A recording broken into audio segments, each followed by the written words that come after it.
Terve taas. Täällä sitä ollaan retkeily- kautta kalastusstudiota vetämässä taas. Tällä kertaa taas kalastusaiheista juttua, perhokalastusta ja perhot. Perhosta on pyydetty juttuja ja nyt tulee jotain juttua perhoista.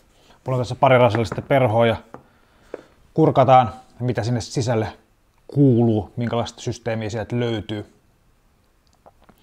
Sen verran taustaa, jos joku ei tiedä tai ole katsonut aikaisemmin näitä mun videoita, niin mä kalastan pääsääntöisesti seisovassa vedessä. Varmaan 80-90% mun kalastuksesta on järvikalastusta. Ja nämä perhot, mitä mä tässä nyt käyn läpi, niin nämä on erityisesti käytän noita Lapin reissulla järvikalastuksessa. Eli kun arvioi tätä, että onko tämä nyt mitenkään järkevää touhua, mitä mä tässä puhun, niin kannattaa pitää sen mielessä. Eli mä oon seisovan veden kalastaja pääsääntöisesti. Tämä perhoasia on mulle vähän vaikea siinä mielessä, että mä en ole koskaan pitänyt itseäni varsinaisesti perhon sitojana. Ja muutenkin mun käsitys kalastuksesta on se, että mä en pidä sitä perhoa maailman tärkeimpänä asiana. Mun mielestä on tärkeämpää se kalastuspaikka ja sitten kun siellä kalastuspaikalla on, että miten sitä perhoa uittaa. Ja tämä juotaa siihen tämä asia, että mä tosiaan kalastan pääsääntöisesti seisovassa vedessä. Ja seisovan ja virtaavan veden kalastuksen ero on se, että joessa se virta antaa perholle aina eloa. Mutta seisovassa vedessä tätä etua ei ole. Eli seisovassa vedessä joutuu aina sillä kalastajan käsialalla antamaan sille perholle vähän liikettä. Ja sen takia mä oon tullut sellaisen lopputulokseen, että se oma käsiala on tärkeämpää kuin se, mitä perhoa käyttää. Mä oon myöskin luonteeltani sellainen kalastaja, että mä vaihtelen aika paljon perhoa. Eli kun mä saan jollakin perholla pari kalaa, niin mä kyllästyn aika nopeasti siihen ja vaihdan perhoa. Ja vaan nähdäkseni, sattuisiko joku muukin perho toimimaan niissä olosuhteissa. Ja mulla on aika monesti käynyt se, että kaloille kelpaa monenlainen perho. Aina on kuitenkin olemassa niitä ääriolosuhteita, milloin vain yksi tietty perho käy, tai sitten on niitäkin olosuhteita, että mikään ei kelpaa, eli sä et saa kalaa ollenkaan. Mutta suurin osa kalastuksesta menee siihen normaaliväliin, eli monenlainen perho kelpaa kaloille. Mutta semmoista, eiköhän mennä eteenpäin. Mä yritän tätä kuvittaa vähän, ottaa noista perhoista kuvia ja yritän jonkunnäköistä reseptin tynkää laittaa. Mä en itse seuraa perhoreseptiä kauhean orjallisesti. Mä teen vähän fiiliksen mukaan asioita. Mutta kuvitan tätä sitten myöskin vanhoilla klipeillä ja toivottavasti ei tule hirveästi toistoa noihin muihin videoihin. Yritän kaivaa sieltä vähän sellaista uudenlaista matskuukin, mutta todennäköisesti kaikki tärppivideot, mitä mä oon jo aikaisemmin laittanut, niin mä oonkin käyttänyt ne käyttökelpoiset kuvat, niin varmaan jotain toistoa tulee, mutta yritän sitten tekstillä tai jollakin muulla sitten saada vähän tarinaa siihen ympärille.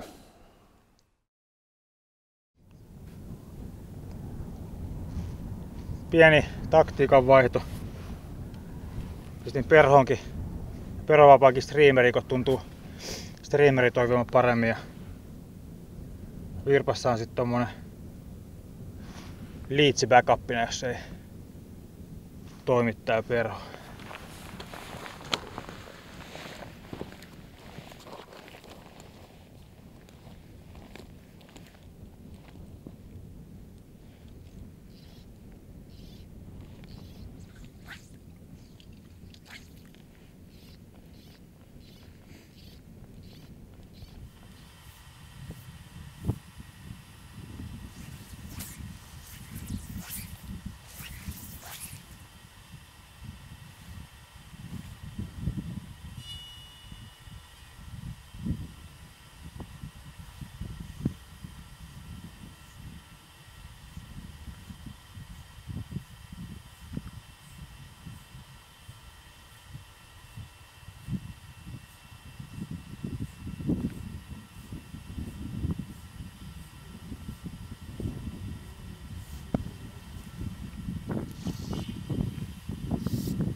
Aloitetaan streamereistä. Eli otetaan streameripakki esiin täältä. Ja isketään tuohon ekanäytille tuommoinen perho kuin oranssi zonkkeri. Tää on perho, mitä mä oon näistä streamereistä, mikä on kaikkein eniten käyttänyt ja nimenomaan järvikalastuksessa. Tällä perholla on todennäköisesti saanut varmaan joku 60-70% kaloista on tullut tolla perholla. Se sopii jotenkin mun uittotyyliin hyvin. Osaan sitä uittaa omaan makuuni tarpeeksi hyvin. Erittäin hyvä perho. Mä siinä on sen yleensä oranssiksi tai mustaksi. Ja on joskus kokeillut jotain olivivärisiä, mutta tää oranssi on jostain syystä ollut mulle se toimivin. Eli siinä on oranssi zonkeri ja sitten on fluorikeltainen maha tonne tehty. Mä sitä mietin, että minkä takia juuri tällä perholla on saanut eniten kaloja, niin se johtuu monesti varmaan siitä, että koska mä harrastan tällaista valtavaa kalastusta, niin vaelluksen aikana monesti se kalastusaika jää aika lyhkäiseksi. Eli sä tuut jonkun järven rannalle, missä sä syöt ja vähän aikaa lepäät ja sit siinä ehtii tekemään sitten sen muutaman heiton. Niin tämmöisissä tilanteissa mä yleensä käytän streamereitä. Eli mä käytän silloin, kun pitää pystyä kalastamaan nopeasti kalapaikka. Mutta siinä tuo. Eli omista väreistä niin mulle on toiminut parhaiten tää oranssi fluorikeltaisella mahalla.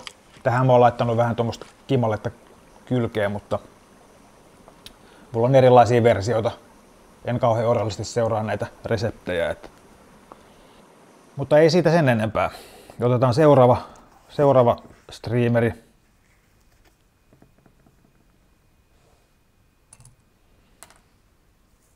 Tollanen siihen, eli tinseli. Perustinseli. Erittäin tehokas perho. Mä oon käyttänyt tätä pääsääntöisesti jokikalastuksessa. Se toimii mun mielestä mun kalastuksessa paremmin, tai mun uittotyylellä, niin mä osaan uittaa virtaavassa vedessä paremmin kuin zonkkeria. Tosin kummallakin on tullut virtaavassa vedessä kalaa, ja nyt kun se on sanottu, niin tällä on tainnut saanut tällä tinselillä isomman rautuni, mitä olen saanut koskaan, niin tullut seisovasta vedestä. Mutta tässä on sama. Siinä on muutamaan eri koukkukokoon. 4 ja 6 on varmaan yleisimmät. Koukkukoon 2 ja 8 on käyttänyt ja sitten on tehnyt myöskin ihan miniversioita. Sitten toi väreistä. Tää on semmonen väri kuin Gunmetal. Tää on se, mikä on ollut mulla kaikkein käytetyin ja toimivin jostain syystä. Sitten mulla on myöskin perushopeita ja sitten täällä on jossakin kuparin värisenä. Tää on huomattavasti pienempi kuin tuo äskeinen. Niin siinä on oikeastaan tuo tinselitouhu. Sitten mennään eteenpäin. Otetaan erilaiset leechit. Ja näitä mä käytän kans enemmän jokivedessä. Leecheissä mä käytän mustia ja oliveita kaikkein eniten. Ne on yleisimmät värit. Ja sitten mulla on mustia ja tommosia fluoripunaisia päitä, mitä mä käytän. Tää on tämmönen vähän niin kuin jigimäinen pää. En osaa selittää, mikä se on, mutta kuvasta näkee varmaan. Yritän ottaa siitä semmoisen lähikuvan, että näkee. Näitä kun värejä muuttaa ja koukkukoko, niin ne on aika iso valikoima jo perhoja, mitä uittaa.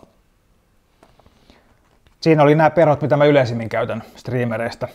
Sitten mulla on X määrä testiperhoja aina mukana. Tässä on iso oliivi. Miksi tämä nyt sanoo? Katkaperho. Ja sitten mulla löytyy samanlainen tämmöisenä tuhmana värinä. Sitten on noita liitsejä sen tyyppi. Tässä on liitsi, mihin on sidottu fuami selkään, eli tää kelluu.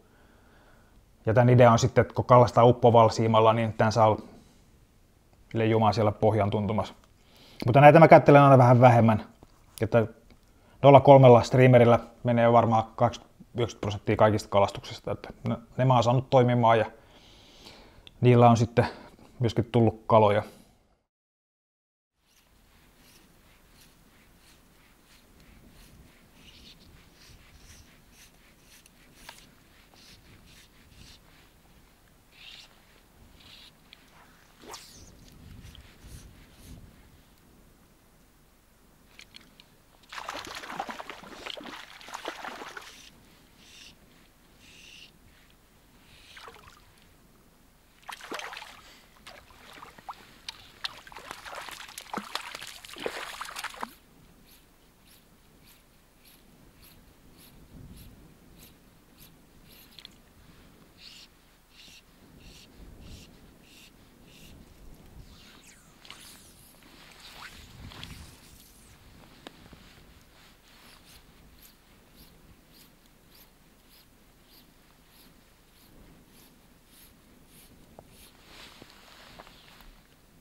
Mutta sitten siirrytään oikean perhokalastuksen pariin, eli pintaperhokalastus.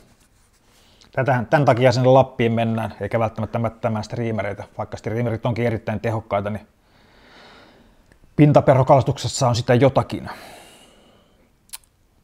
Otetaan täältä ensiksi perho, mikä varmaan löytyy jokaisen pakista. Klinkhammer. Tässä on olivivärinen klinkki. Mulla on 2 pintaperhoa, mitkä on ylitse muiden ollut mun kalastuksessa. Toinen on tuo Klinkhammer. Erittäin tehokas perho. Mä oon sitonut sitä muutamaa eri väriä. Mulla on oliivi. Sitten on tämmönen harmaa. Ja sitten tommonen, missä on vähän niin kuin ruskea perä. Ja sitten ihan pienimmät koot on sitonut mustiinkin. Semmoista mulla ei tästä taida nyt olla.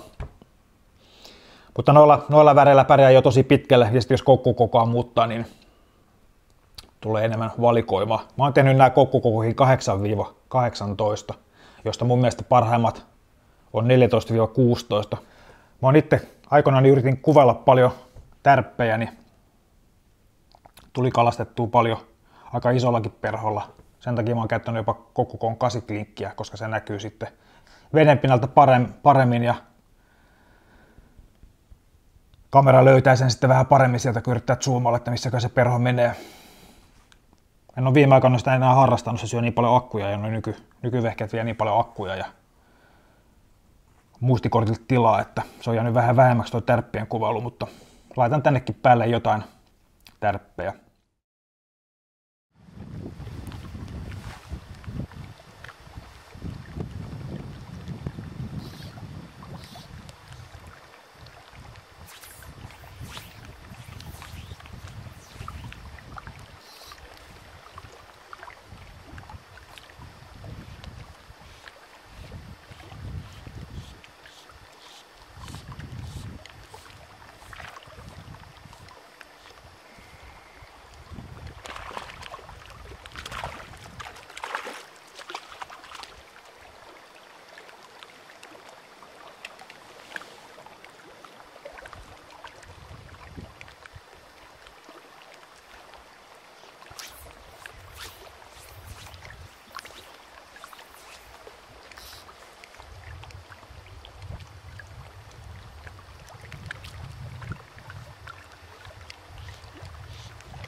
Naurettava. Vaihdetaan kuvakulmaa, niin tekin, että mistä ne tulee.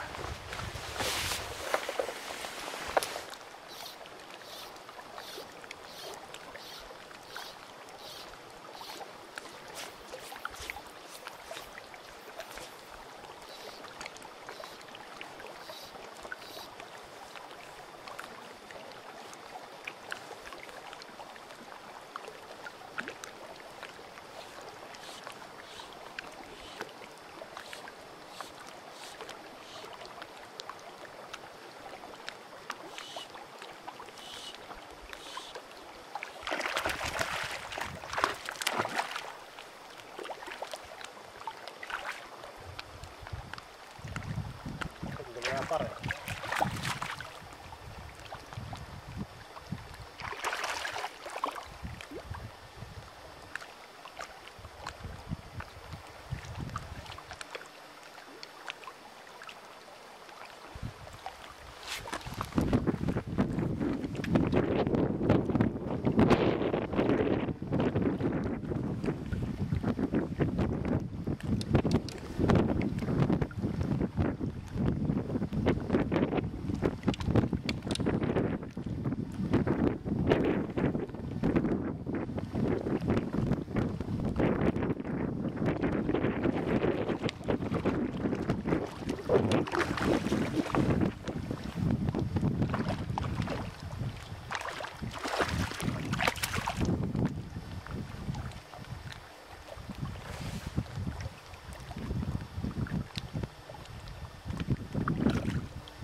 Joo, ei kai sitä sen enempää. Klinkhammerin tietää kaikki ja on syytä tietääkin. Sitten se toinen perho, millä on tullut suurin osa kaloista, niin se on mulla tämmönen kuin Nallepuh-variaatio. Tää on saanut näköjään vähän osumaa. Se on käynyt kalan suussa, kun siivet on lerpahtanut jonnekin. Tää on kuin Nallepuh, paitsi että mä en ole käyttänyt karhunkarvaa siivissä, vaan mä oon sitonut siivet Häkilän höyhenistä. Se tekee tästä perosta vähän kevyemmän ja siroman näköisen, täältä kun katsoo kalan näkökulmasta. Tuolla Klinkhammerilla on saanut eniten harjuksia ja taimenia, en niinkään rautuja edes pienillä koolla. Tällä perholla mä oon saanut myöskin rautuja paljon. Ja tässä on sama kuin tuo klinkki, että mäkin sanoisin ehkä, että se 14, 16, 18 koot, niin ne on ne parhaat. Tää taitaa olla kokku 10, eli isommasta päästä. Mä oon sitonut nää yleensä mustiksi. En ole kokenut tarvetta millekään muulle värillä. Eli kun sanotaan, että pieni ja musta on se paras vaihtoehto, niin tää on se mun pieni ja musta perho. Näistä mä oon tehnyt erilaisia variaatioita. Tässä on yksi, millä on saanut jonkun verran hyvin rautuja. Tässä on tehty tommosesta, mä en tiedä mitä tää nyt on, kuminauhasta tämmöisestä. On tehty tuntosarvet ja sitten tänne perään tämmöiset persesarvet. Tämmöisillä sitten saa pikkasen vähän erilaista profiilia siihen perhoon, jos tarvii saada. Mutta noilla kahdella perholla on tullut siis varmaan suurin osa meikäläisen pintaperhokaloista. Sitten mulla on täällä vielä erilaisia Adamseja. Tässä on näköjään, tää on käynyt kans kalansuussa, toi on taipunut toi koukku. Se on silloin hyvä merkki, että otetaan sieltä vähän siistimän näköinen. Eli siinä oli musta Adams. Tässä on oliivi. Eli laskuvarjohäkiläinen tommonen perho. Hienoja perhoja, hyviä harjusperhoja ja ei siitä sen enempää. Tämäkin täysin perusperho, ei mitään suuria salaisuuksia tai mitään semmosia. Sitten noiden lisäksi, tässä on nyt kolme pintaperhoa. Noiden lisäksi tulee käytettyä sitten paljon myöskin Goddard Kattis perhoa ja sen muunnosta. Tässä on Kattis. Tämä taisi olla Janne Nyblumin kirjasta otettu. Eli Goddard Kattis, mihin on sidottu toi laskuvarjohäkilä. Erinomainen perho, kelluu tosi hyvin ja kalastaa tosi hyvin taimenia ja harjuksia. Ehkä tullut käytettyä enemmän joella sen takia, koska se kelluu niin hyvin. Ja tosta mulla on tommosia laskuvarjohäkiläisiä versioita ja sitten on tämmöistä tavallista versiota. Tuntosarjat mä oon nykyään jättänyt näistä pois. Mun mielestä se on vaan tiellä. En oo kokenut tai jaksanut niitä sinne sitoa. Noilla 4 perhoilla mä pärjään suurimmassa osassa pintaperhotilanteita. Väriä ja koko muuttelee, niin siinä on aika iso arsenaalio, mitä voi vaihdella ja kokeilla. Että noiden lisäksi mulla on täällä sitten kaikennäköistä erilaista testiperhoa. Tai tämmöistä, mitä vähän vähemmän käyttää. Muurahaisjäljitelmä. Se on erinomainen perho sen takia, kun siinä on foamia. Se ei uppoa millään. Semmoista voi käyttää vaikka uppoavan siiman kanssa, jos haluaa kalastella vähän pohjan yläpuolella. Sitten on tommonen samalla tavalla tehty perho kuin toi Nalle Puh. Tässä on häkilänkärjestä tehty siivet. Sitten toi häkilä ja sitten on tehty peurankarvasta tommonen pebatolle. Ihan ok perho, ei ole tullut mitään supersuhdetta siihen, mutta ihan toimiva. Ja sitten täällä on erilaisia hyttysjäljitelmiä, missä mä oon peurankarvasta yrittänyt tehdä tuommoista perää tolle perholle. Nekin on ihan ok perhoja, mutta noin 4 ensimmäistä oli oikeastaan se, millä mä suurimmassa osassa paikassa pärjään. Sitten mulla on vielä rasia, missä on ihan miniversioita noista perhoista. Eli mulla on koukkukokoon 18-22-24 perhoja ja niitä tulee harvemmin käytettyä, mutta mulla on aina varmuudeksi mukana, jos sattuisi tulee semmonen sauma, että tarvii tuommoista erikoispientä perhoa, mutta yleensä mä pärjään kyllä noilla, että mun kohdekalat on harjus ja taimen ja rautu. Ja etenkin toi harjus ja taimen, mitkä nyt on yleisimpiä, niin niihin ei tarvitse ihan miniperhoihin yleensä kajota. Raudun kanssa joskus tarvitsee ehkä sitten vähän pienempiäkin. Mutta siinä pintaperhot.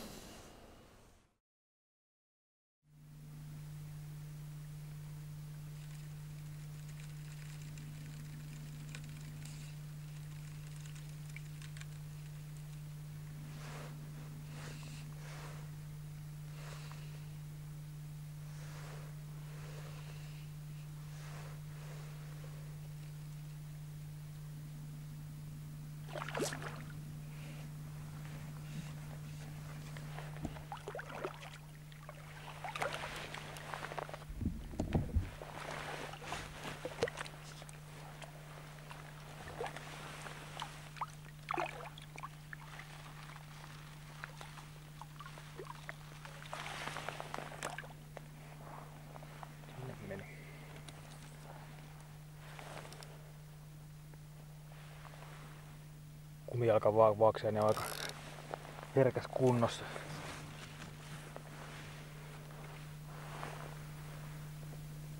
No, se on hyvin palvelu ja sillä vielä muutaman kala ottaa.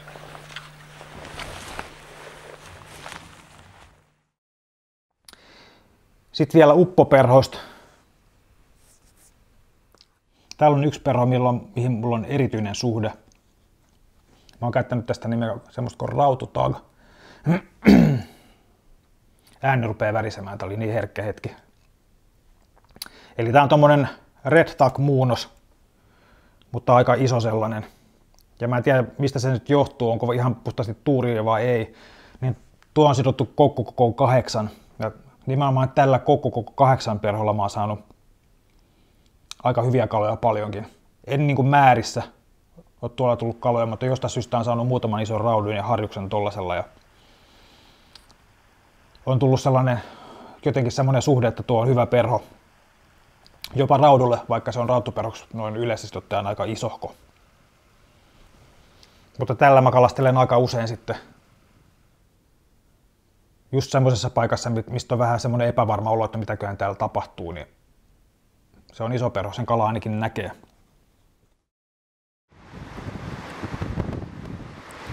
$48 harjus kolmosruoka vavalla.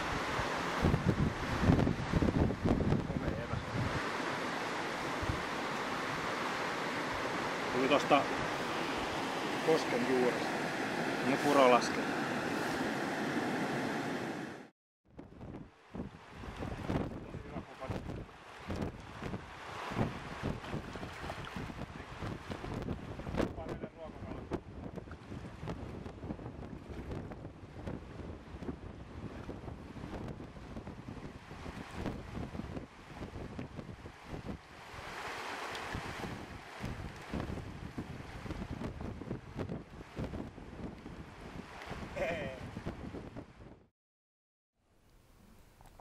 Tuon lisäksi mä käytän paljon sitten nymfejä, eri värisiä. Se on vähän kulahtaneen näköinen. Toki on nähnyt kalan suu joskus. Se on vähän. Tässäkin on iso perho, koko 8 tehty. Mulla on erilaisia kokoja eri värisillä kuulapäillä. Musta on erittäin hyvä väri ollut mulle tuolla järvillä. Sillä on paljon hyviä osumia tullut. Mutta näitä mulla on kuulapäällä ja ilman. Löytyy ruskeita, vihreitä, kaiken näköistä väriä. Niitä kannattaa käyttää tilanteen mukaan. On tuolla näköjään joku oranssikin. Sitten mulla on erilaisia toukkajäljitelmiä. Tässä on olivivärinen joku. Mä en tiedä miksi näitä pitäisi sanoa, onko se sitten larvoja vai mitä ne on olevina. Näitä mä käyttelen sitten joskus. Ne on yleensä semmosia sitten, kun on streamerit ja pintaperhot käytetty, niin sitten, tai on kyllästynyt niihin, niin sitten mä rupean kalastelemaan tämmöisillä. Mulla ei näihin ole koskaan oikein mitään kunnon tunnesidettä tullut. Muutamia hyviä kaloja aina tullut silloin tällöin, mutta jos saa valita, niin mieluiten pintaperholla. Ja sitten tuo streamerien uittaminen sopii mulle paremmin kuin noiden nymfien ja pienten perhojen uittaminen. Että jostain syystä toi mun kärsivällyys ei riitä hitaaseen kelaukseen, vaan pitää saada vauhtia tai vähän toimintaa siihen hommaan, niin menee paremmin. Sitten täällä on yksi perho, mikä on ollut tosi hyvä mulle, on ollut tämmönen kuin punainen Montana muunnos. Tää on nymfi, milloin punainen, miksi se nyt sitten sanoo, on tollakin osalla joku oma nimensä, mutta sanotaan sitä nyt vaikka tässä rahvasti mahaksi. Harjukset tykkää punaisesta ja tuossa on vähän punasta, silloin on saatu paljon taimenia ja harjoja järvistä. Mutta siinä nopeasti, sitten täällä on tällä Red Tagit ja kaikki perus semmoset Black Zolut löytyy kans, että. Mutta siinä nämä meikäläisen perhot. Eli mun asenne on tässä se, että se miten kalastaa on erityisen tärkeää tässä touhussa. Eli mä en ottaisi niinkään hirveästi stressiä sitä, että jos on joku tietty perhotyyppi puuttuu matkasta, keskittyy enemmän siihen, että löytää sen kalapaikan ja sitten sen, että keksii sen uittamistavan, että kalat kiinnostuu niistä perhoista. Streameria voi uittaa monella eri tavalla, niin myöskin pintaperhoa. Pintaperhoa pystyy vistettämään suoralla vedellä pitkiä matkoja, tai sitten pikkuhiljaa nypyttää niitä veden pinnalla, tai sitten antaa olla paikallaan, tai sitten sillä tavalla, että tuuli kuljettaa pintaperhoa esimerkiksi syvän ja matalan rajan yli.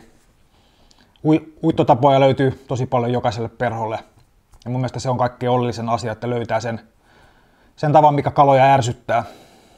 Sitten tuossa käsialasta sen verran, että ihmisellä on erilainen käsiala. Se on varmasti se syy, minkä takia jotkut perhot toimii toiselle ja jotkut ei. Sen takia on tärkeää löytää itselle ne hyvät perhot. Ja sen takia perhosidonta on hyvä laji, että siinä pystyy tekemään semmoisia perhoja, joko itse haluaa. Ja siitä ei hirveästi kannata mun mielestä stressata, tuleeko niitä kauhean kauniita vai ei. Tärkeintä on, että ne kalastaa. Mutta semmoista. Kiitos kun jaksoitte tänne asti ja toivottavasti tästä oli jollekin jotain iloa. Ei ollut mitään yllättävää, täysin perusperhoja on. Mutta kiitos, tykätkää kanavasta, yritän tehdä lisää kalastusaiheisia juttuja ja seuraava juttu voisi olla sitten vastaava vaikka uistimista. Tai katsotaan mitä nyt keksii, mutta lisää ajattelin tehdä näitä juttuja ja tykätkää kanavasta, jos tykästyttää ja kiitos, palataan asiaan. Ja kysymyksiäkin saa laittaa ja mielipiteitä. Yritän reagoida kaikkiin. Morjens!